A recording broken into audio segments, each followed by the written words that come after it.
17 now. It's time for Have You Heard? We talk about the stories that have you talking. Okay, so this dog got herself in quite a predicament in Milford, New Hampshire. During a walk in the woods, Gracie ran after something and somehow she got her head stuck in a hole in a tree. And you can see firefighters were called to the scene and decided to use power tools. Would be a little too scary for Gracie, so they used hand tools to carefully cut the wood around her head to free her, and Gracie's owners say she is doing just fine. But in that moment, you feel pretty helpless. You're just there comforting your pet, but yeah, you could see Gracie's head just got stuck. I wonder what was in there. Like, what was she trying to get? You know, like a squirrel or something. I don't know, something that prompted her to go in there. Isn't it funny how you think, like, because you've seen kids get their head stuck in the stair railing. If you can get in there, it seems like you can get out. But somehow, like, it just doesn't work that way. That willpower. Right, to get in there, but not get out. Oh, I'm so happy Gracie's okay. Me too. Now to a sticky situation out in Florida. A truck carrying beehives crashed and thousands of those bees got loose. Now, of course, this caused quite the mess, but fortunately these bees were not aggressive and the company was able to move the hives to another truck. Could you imagine being in the car behind that? Right.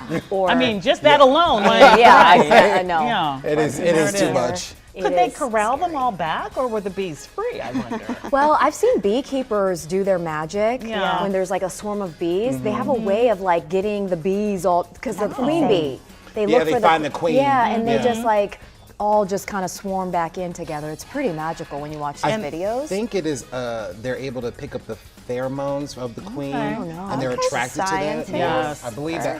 Come to me, I'm the queen. And she's got her crown. They do the same thing to Allison. All these swarms are always following her. So annoying. All right, well, this story is about airplane etiquette, which is trending online right now. A Reddit user posted this picture of a person resting their feet with their socks on. At least the socks are on. On a headrest. Yeah. Now, to make matters worse, the person posted that they were right next to the air vent, so the whole plane could smell. That leads us to our question of the morning. What are the things that irk you during flight? Text us right now, 202-895-5599, or use the hashtag GetUpDC on social media. Robert says this: the person who randomly sits next to you and wants to talk to you the entire trip while you're trying to get some shut-eye, especially those quick 2-hour flights. Sheesh. Sheesh. And okay, so for me, I was trying to like narrow it down. It is like the person either behind or front doing the whole seat thing. Yeah. But for me, it's really the talking loud. Like, talk. I get it, talk, but just, use your inside voice, because we're inside something and we cannot get out. Very close to one another. Right, too. just, I feel for parents on a plane, but the crying, screaming babies. Oh, here we go. I know they're embarrassed. Oh, no, Larry, and I Don't feel say bad. it, Larry.